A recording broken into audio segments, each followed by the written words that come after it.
नमस्कार क्लास, मैं मोनू चौधरी। ज्योग्राफी की इस ऑनलाइन जर्नी में आपका हार्दिक स्वागत है। कक्षा 12 का भूगोल पढ़ते हुए हम आगे बढ़ रहे हैं और कक्षा 12 के भूगोल में मानव भूगोल के मूल सिद्धांत जो हमारी पुस्तक है उसके विशेषतर से चर्चा करते हुए आज हम जो हमारा अध्याय 3 चल रहा है उसका पार्ट नंबर 3 यानी कि लेक्चर 3 देखने वाले हैं। और इस लेक्चर 3 के अंदर हम मुख्यतः देखेंगे कि ग्रामीण और नगरीय संगठन, क्योंकि हमने एक चीज देखी है जनांकीय संक्रमण, और जनांकीय संक्रमण के अंदर हमने इसी चीज को देखा है। अब ये अलग तरह से डिलीवर की जा रही है, यानी कि इसको समझाने का जो तरीका है, इसकी जो लैंग्वेज है वो कुछ अलग है, लेकिन बात वो वही करेगा जो हमने जनांकीय संक्रमण में की है। तो नगरीय और ग्रामीण या नगरीय संगठन की अगर बात करें तो एक व्यक्ति गांव से नगर की ओर जब प्रवेश करता है तो जनांकीय संक्रमण यानी वो रोजगार की तलाश में आया है, और जो शहर में लोग रह रहे हैं उनके रोजगार पर किसी न किसी प्रकार से वो इफेक्ट पटकेगा। तो ये सारी चीजें जो है आज के इस लेक्चर में हम डिटेल से पढ़ने वाले, मस्त तरीके से पढ़ने वाले और बड़े ही शानदार तरीके से आज के इस लेक्चर को एक मजेदार चर्चा के साथ एंजॉय करते हुए हम पढ़ते हैं। तो आज के इस लेक्चर को अगर हम देखें तो सामान्यतः ग्रामीण क्षेत्रों में अधिकांश लोग प्राथमिक क्रियाएं करते हैं, यानी कि गांव में जितने भी लोग होंगे वो प्राथमिक क्रियाएं करेंगे। क्या है प्राथमिक क्रियाएं? प्राथमिक क्रियाएं देखो कई प्रकार की क्रियाएं होती है, फर्स्ट, सेकंड और थर्ड। वैसे जो आप जब आगे कॉलेज में स्नातक वगैरह जब करेंगे, जब आप देखेंगे कि ये क्रियाएं 5 रूपों में दिखाई देती है, लेकिन यह मुख्यतः 12th स्तर तक हम देखते हैं प्राथमिक, द्वितीयक और तृतीयक 3 प्रकार की क्रियाएं होती है जिसको हम व्यवसाय बोल सकते हैं। प्राथमिक व्यवसाय वो व्यवसाय है जिसमें व्यक्ति उन कामों से जुड़ा हुआ होता है जो पुराने जमाने से चले आ रहे हैं। जैसे कि मैं कुछ एग्जांपल आपको दूं, एक ट्रिक मैं बताता हूं। प्राथमिक व्यवसाय इसको हम कह सकते हैं, प्राथमिक व्यवसाय। प्राथमिक व्यवसाय वे व्यवसाय है जो प्राथमिक स्तर से जुड़ा हुआ है। इसको एक ट्रिक के माध्यम से अगर हम समझे तो हम देखेंगे कि ट्रिक है मेरी समलक।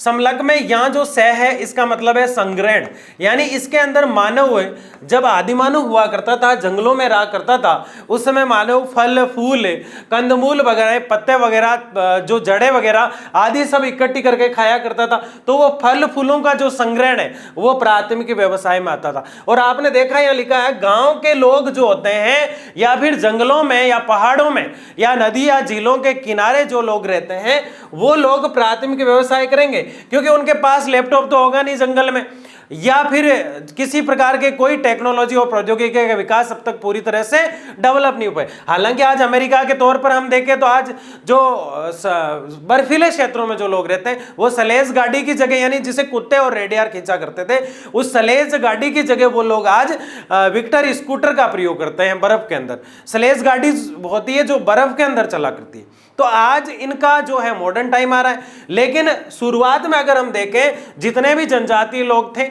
जैसे बुशमैन हो गया, जैसे एस्किमो हो गया जो दीमक को सलाद के रूप में काम में लेता था, तो जितने भी भील हो गए, गोंड हो गए, ये सारी जो जनजातियां थी ये वास्तव में प्राथमिक व्यवसाय से जुड़ी हुई थी। लेकिन आज इसको हम इस परिप्रेक्ष्य में देखते हैं, आज इसको हम इस तरीके से देखते हैं कि प्राथमिक व्यवसाय वो व्यवसाय है जो खेती बाड़ी से जुड़ा होता है, खनन से जुड़ा होता है, मछली पालन से जुड़ा होता है। यूं कहूं तो एग्रीकल्चर पे है पूरा ही, यानी कि स से हमने संग्रहण की बात की, मैं से मछली पालन की हम बात करेंगे, यानी मछली पालने वाला जो व्यक्ति है वो भी किस में आता है? प्राथमिक व्यवसाय में। ले से हम लकड़ी काटने वाले व्यक्ति की बात करेंगे, लकड़ी काटने वाला जो व्यक्ति है वो भी किस में आता है? प्राथमिक व्यवसाय में। कैसे हम कृषि की बात करेंगे, कृषि करने वाला व्यक्ति भी किस में आता है? प्राथमिक व्यवसाय में। लेकिन आप इस बात का जरूर ध्यान रखें, यहाँ पे जैसे ही सेकेंडरी कार्य हो जाएगा, जैसे ही सेकेंडरी वर्क हो जाएगा, द्वितीय कार्य हो जाएगा या द्वितीय क्रिया जिसे हम कह सकते हैं, उस क्रिया में हम देखेंगे कि ये जो यहाँ पे कृषि कोई व्यक्ति कर रहा है, जैसे माना कि मैं कृषि कर रहा हूं और कृषि कार्य करते करते मैंने गुलाब के फूल उगाए, ये मेरा प्राथमिक व्यवसाय है। फिर मैंने गेहूं की खेती की, ये मेरा प्राथमिक व्यवसाय है। अब गुलाब की जो खेती मैंने की है उसे गुलकंद अगर बनाया जा रहा है तो वो मैं नहीं बना रहा हूं, वो कोई व्यापारी ले जाकर बेच रहा है। या फिर गेहूं से अगर बिस्किट बनाए जा रहे हैं तो ये कार्य मैं नहीं कर रहा हूं, वो दूसरा व्यक्ति कर रहा है। और वो दूसरा व्यक्ति क्या करेगा? गुलाब से गुलकंद बनाने के लिए, गेहूं से बिस्किट बनाने के लिए, इन दोनों चीजों को करने के लिए व्यक्ति को उद्योग करना पड़ेगा। और उद्योग कार्य करने के लिए किसी भी चीज के रूप में परिवर्तन जब हो जाता है, किसी एक चीज से दूसरी चीज बना दी जाती है, जैसे गेहूं से बिस्किट बना दिया, गुलाब के फूलों से माला या गुलकंद बना दी, तो इसका मतलब है कि उसका रूप परिवर्तन हो गया, और रूप परिवर्तन हुआ इसका मतलब उद्योग हुआ। किसी भी चीज का जब निर्माण पुनः किया जाता है उसको कहते हैं विनिर्माण, और विनिर्माण अगर हम कर रहे हैं तो उद्योग कर रहे हैं, और ये सब आता है सेकेंडरी व्यवसाय में, यानी द्वितीयक व्यवसाय।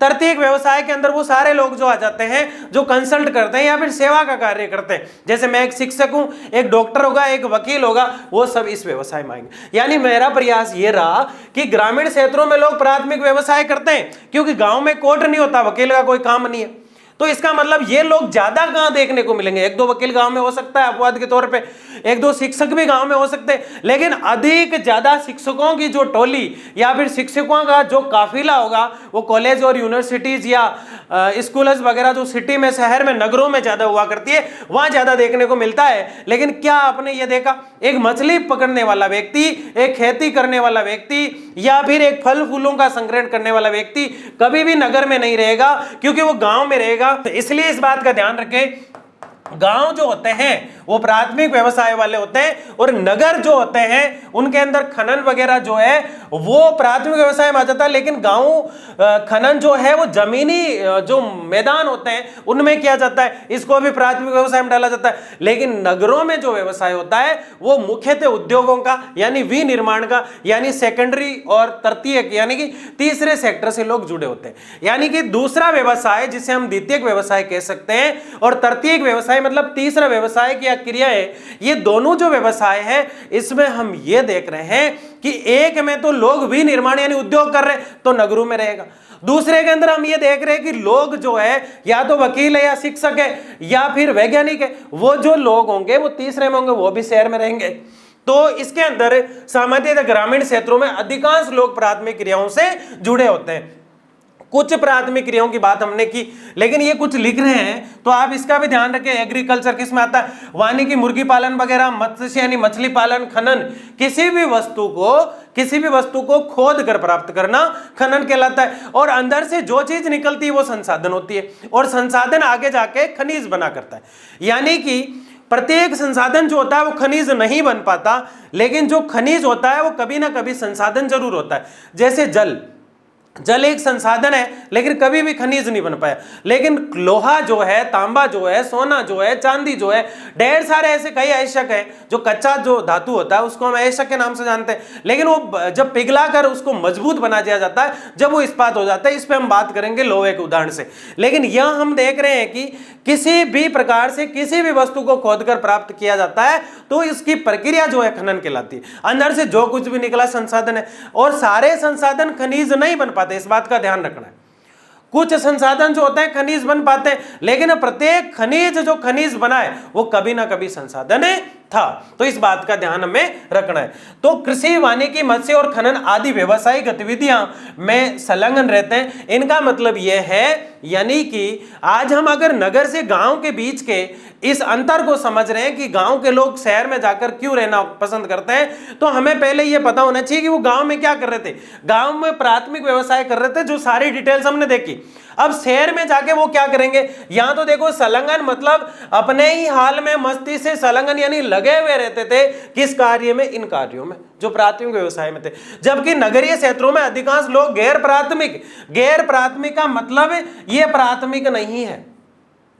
तो फिर क्या है, ये द्वितीयक और तृतीयक व्यवसाय। ये द्वितीयक और तृतीयक व्यवसाय, इसका मतलब वकील है, डॉक्टर है, शिक्षक है, या फिर उद्योग में लगा हुआ है। जो लोग शहर में होते हैं इन व्यवसायों में होते हैं, और जो गांव में होते हैं ये शहर है। भाई इतना याद रख ले लाडले, बस और कुछ नहीं, ये शहर है।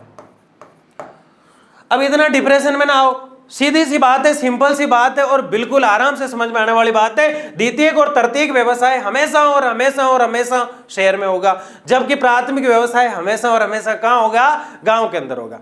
या फिर आप जाके खेती कर लेंगे गांव के बीच, शहर के बीचों बीच यूं प्लॉट लेके, बस मैं तो यहाँ आम की खेती करूंगा, ये करूंगा। मुश्किल होता है, 1-2% हो भी जाए तो वो स्तर इतना नहीं बढ़ पाता कि उस शहर को हम प्राथमिक व्यवसाय का शहर घोषित कर दे। ऐसा बिल्कुल भी नहीं हो सकता।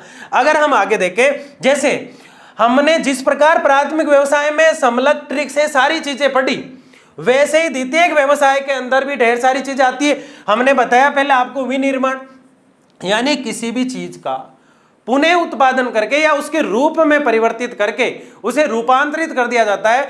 जैसे 11th की ज्योग्राफी में हमने देखा आग्नेय यानी इग्नियस और सेडिमेंटस यानी अवसादी जो चट्टानें थी, आग्नेय और अवसादी चट्टानों के मिश्रण से, आग्नेय मतलब आग जो थी वो धीरे धीरे ठंडी होकर आग्नेय चट्टानें बनी, अवसादी मतलब उसके कचरे से अवसादी चट्टानें बनी, लेकिन दोनों के दबाव से उनकी काया पलट हो गई तो कायांतरित चट्टानें कहलाई, और उनका रूप परिवर्तित हो गया तो रूपांतरित कहलाई।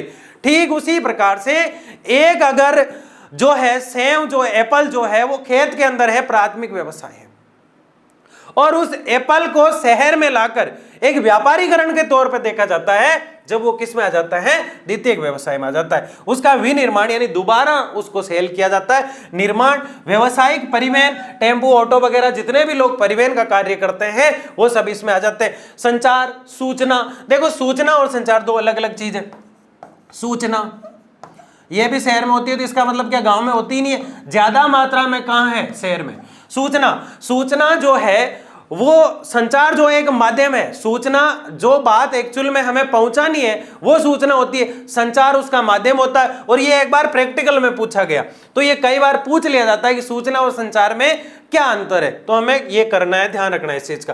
तो अन्य अवर्गीकृत सेवाओं के अलावा भी ढेर सारी ऐसी सेवाएं हैं जिसकी बात हम आगे के क्लासों में करने वाले हैं कि फोर्थ जो सेवाएं होती है जिसको क्रिया कह सकते हैं, व्यवसाय कह सकते हैं, फिफ्थ वाली यानी पंचम जो व्यवसाय होता है वो क्या होता है, जैसे जज जो होता है वो पंचम में आ जाएगा। तो ये सारी चर्चाएं तो हम करेंगे ही, लेकिन अभी हम सिलेबस के अकॉर्डिंग ही चल रहे हैं। आगे अगर हम देखें तो बड़ी मजेदार चीज देख रहे हैं हम कि भारत की नगरीय जनसंख्या, शहरों की जनसंख्या जो है वो 37.7 करोड़ है। बहुत बड़ी बात है, बड़े खतरनाक आंकड़े, और इन्हीं आंकड़ों की बदौलत आज पूरे विश्व में भारत जनसंख्या में प्रथम स्थान पर। अभी 3 दिन पहले रिपोर्ट देखा आपने कि हम चीन को पछाड़ के प्रथम स्थान पे। क्यों? क्योंकि हमने जागरूकता, जननीतियां और जनसंख्या कंट्रोल के लिए किसी प्रकार के जो संसाधन हमारे थे वो प्रत्येक व्यक्ति तक नहीं पहुंच पाए। लेकिन भारत की नगरीय जनसंख्या है कितनी? 37.7 करोड़। लेकिन मजे की बात यहां देखिए आप, 35 महानगर ऐसे हैं, महा यानी बड़ा, जैसे महाद्वीप यानी बड़ा द्वीप, वैसे महानगर यानी बड़े नगर, बड़े शहर। 37% से अधिक नगरीय जनसंख्या रहती है किसमें? मात्र और मात्र 35 में। भारत की टोटल नगरीय जनसंख्या 37.7 करोड़ है, उसमें से सिर्फ और सिर्फ 35 शहर ऐसे हैं, 35 शहर ऐसे हैं जिसमें 27% जनसंख्या रहती है इसकी। इसका मतलब यहां क्या हालत होगी? हमने देखा 13,200 पर वर्ग किलोमीटर जनसंख्या घनत्व दिल्ली, हमने देखा 30, 32, 35 हजार तक का जनसंख्या घनत्व बंबई। क्या कारण है कि जैसलमेर में 1 वर्ग किलोमीटर में 17 लोग ही रह रहे, अंडमान निकोबार में 1 किलोमीटर में 17 ही रह रहे, जयपुर जैसे शहर की स्थितियां देखे, पटना जैसे शहर की स्थितियां देखे 585 लोग 1 किलोमीटर में रह रहे हैं। क्योंकि शहर जो होते हैं वो लोगों को अपनी तरफ आकर्षित करते हैं। क्यों? एक चीज होती है, हमने पढ़ा प्रतिकर्ष यानी धकेलना, उत्प्रवास यानी वहां से जाने के लिए गो कह देना। कौन सी ऐसी स्थितियां जो व्यक्ति को वहां से धकेल रही है? बेरोजगारी, शिक्षा, भ्रष्टाचार और अपने समाज को जीविकोपार्जन के लिए आर्थिक रूप से मजबूत करना, ये चीजें धीरे धीरे आगे की ओर ले जाती है और वो व्यक्ति गांव को छोड़कर शहर की तरफ आ जाता है। इसी को हम जनांकीय संक्रमण कहते हैं। ग्रामीण जनसंख्या 83.32 करोड़ है, गांव की जनसंख्या कितनी है? 83.32 करोड़। भारत गांव का देश है, ये सबको पता है, लेकिन आज गांव जो है हर व्यक्ति छोड़ के शहर की तरफ बढ़ रहा है। इसके पीछे कारण क्या है? गांव में कोई व्यक्ति खेती कर रहा है, गांव के अंदर व्यक्ति खेतीहर है। कहां है ये? गांव के अंदर। ठीक है, इस बात को हमने देखा, लेकिन वो नगर में जाना चाह रहा है क्योंकि खेती में उसे नहीं लग रहा है कि वो कुछ कर पाएगा, तो वो शहर में जाकर उद्योग में लग जाता है। क्यों जा रहा है? क्योंकि यहां शिक्षा नहीं है। क्यों जा रहा है? क्योंकि यहां रोजगार नहीं है। ऐसा क्या कारण आ गया कि वो जा रहा है? क्योंकि यहां बेरोजगारी बढ़ गई। वही बात है, रोजगार नहीं है, चिकित्सा की सुविधा नहीं है, यहाँ पे चिकित्सा की अच्छी सुविधा नहीं मिल रही है इसको। अब इन चीजों की तलाश के अंदर वो ये व्यक्ति इस गांव से इस नगर की तरफ आता है और इसी को हम कह रहे थे जनांकीय संक्रमण। जनांकीय संक्रमण। ऐसा क्या हुआ कि इसको यहां आना पड़ा? और इस जनांकीय संक्रमण को ही हम कह रहे हैं ग्रामीण नगरीय संगठन। ग्रामीण नगरीय संगठन। ये लो सर, ये तो समझ में आ गया। क्यों आ गया? क्योंकि ये पढ़ रखा था हमने, बहुत आसान चीज ही।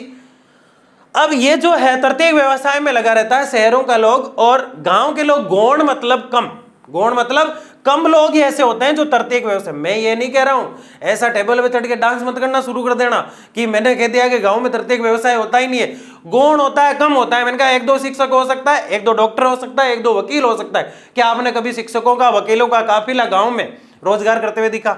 बिल्कुल भी नहीं दिखा, क्योंकि वो तृतीयक और द्वितीयक व्यवसाय वो उसमें देखने को मिलते हैं। आगे अगर हम देखें तो जनसंख्या के बारे में जनांकीय संक्रमण जो है उसको लेकर कुछ पॉइंट और बिंदु की बात हम करेंगे, जिसमें हम समझेंगे कि वास्तव में एक्चुअल स्थिति है क्या। देखिए पहला पॉइंट क्या कह रहा है, जनसंख्या का ग्रामीण और नगरीय में विभाजन निवास के आधार पर होता है। यानी जनसंख्या का ग्रामीण और नगर में विभाजन निवास के आधार पर। एक बिल्कुल सिंपल छोटी बात है, एक व्यक्ति गांव में रह रहा है मतलब जो ग्रामीण व्यक्ति है, और एक व्यक्ति शहर में रह रहा है मतलब नगरीय है, और ये व्यक्ति गांव से नगर में जा रहा है तो ये नगरीय ग्रामीण संगठन है। बहुत सिंपल बात है, बहुत आसान बात है, और अच्छे तरीके से इसको हम आसानी से समझ सकते हैं। दूसरा, ये विभाजन आवश्यक है। ये विभाजन आवश्यक क्यों है? बहुत ज्यादा आवश्यक इसलिए है क्योंकि ग्रामीण और नगरीय जीवन आजीविका और सामाजिक दशाओं के एक दूसरे से भिन्न है। गांव के लोग और शहर के लोग अपनी जो दशाएं होती है, अपनी जो स्थितियां होती है, किसको लेके? रोजगार को लेके। किसको लेके? रोजगार को लेके। उसमें भिन्न होते हैं, इसलिए इनकी स्थितियां अलग है।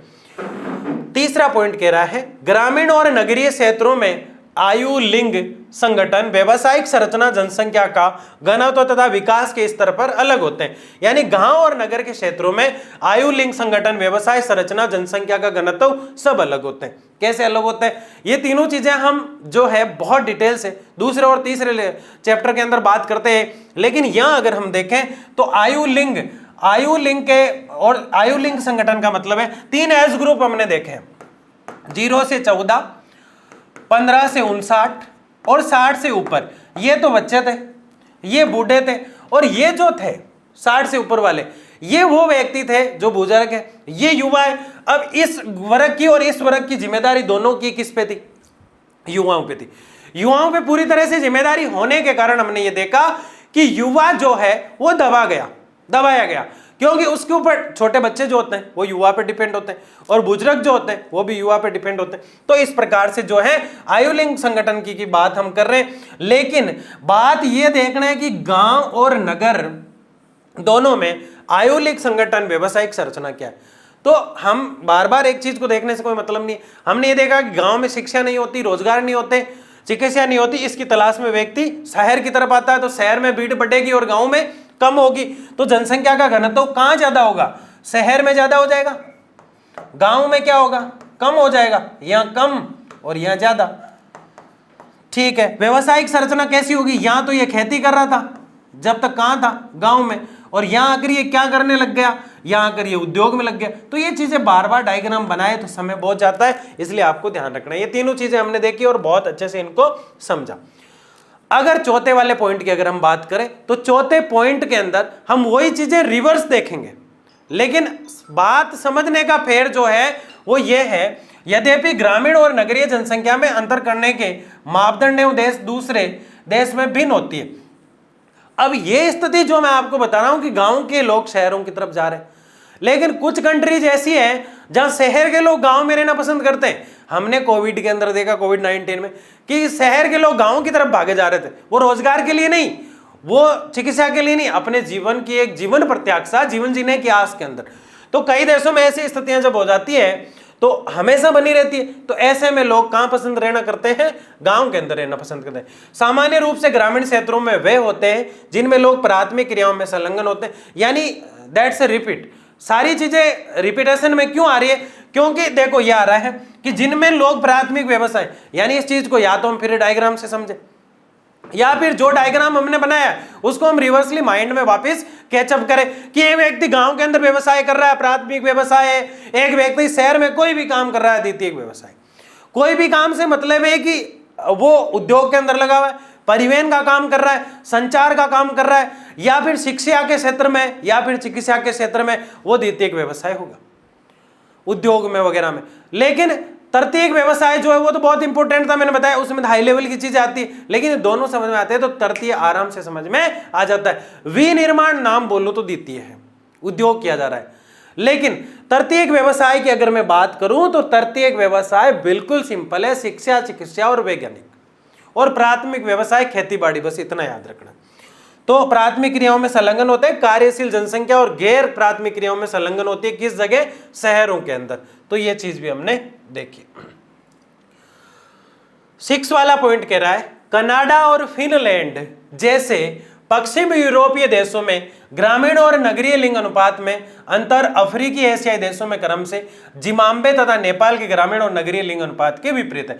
यानी कनाडा और फिनलैंड देश की बात करें तो पश्चिम यूरोपीय देशों में ग्रामीण और नगरीय लिंग अनुपात में अंतर अफ्रीकी और एशियाई देशों में क्रम से जिम्बाब्वे और नेपाल के ग्रामीण नगरीय लिंग अनुपात से विपरीत है। यानी कि यहाँ जो लिंग अनुपात है वो यहाँ नहीं है, और यहाँ जो लिंग अनुपात है यहाँ नहीं है। क्या होता है लिंग अनुपात, क्या आप जानते हैं? प्रति 1000 पुरुषों पर स्त्रियों की संख्या लिंगानुपात कहलाती है। तो वो तो ये तो बिल्कुल दिखती हुई बात है कि वो अलग अलग क्षेत्रों में अलग अलग देखने को मिलेगा। जैसे अगर हम बात करें 3-4 उदाहरण हमने लिए भी है कि जो अरब अमीरात की अगर बात करें तो वहां क्या हालत है, देखो आप 100 स्त्रियों पर 311 पुरुष है, यानी कि 211 पुरुष एक्स्ट्रा है। 100 स्त्रियां कितनी है, मात्र 100, पुरुष कितने हैं, 311। इतना खतरनाक और डरावना लिंगानुपात कहां का है, अरब अमीरात का, संयुक्त अरब अमीरात का।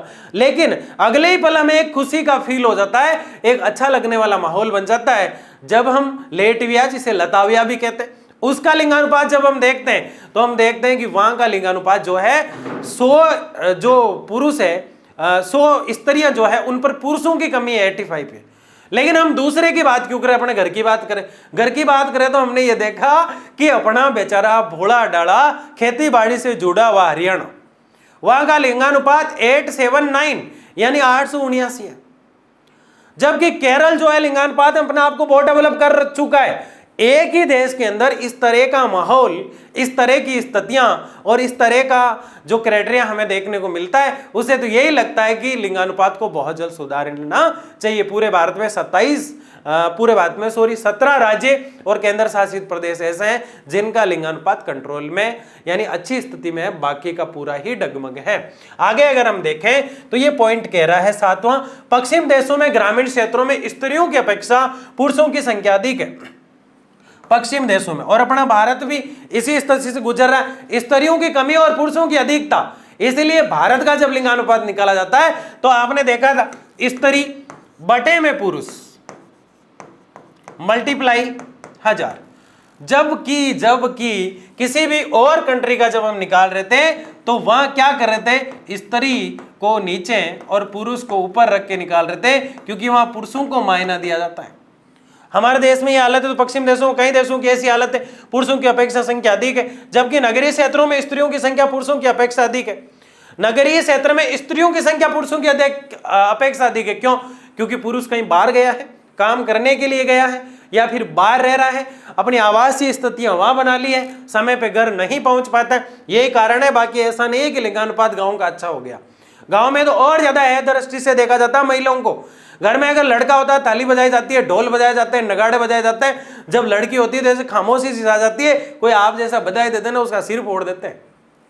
बाटा जानते हो, पत्थर, उसे सिर फोड़ दिया जाता है। ऐसी स्थितियां, ऐसी किंवदंतियां, ऐसे मिथक ऐसे गांव में आज भी छुपे हुए, जो महिला को हमेशा है दृष्टि से देखता है। और मैं हर बार ये बात बताता हूं, नेपाल और पाकिस्तान और भारत जैसे देशों में स्थिति इससे भी विपरीत है। देखो, अपने आप को हम विकासशील देश कहते हैं।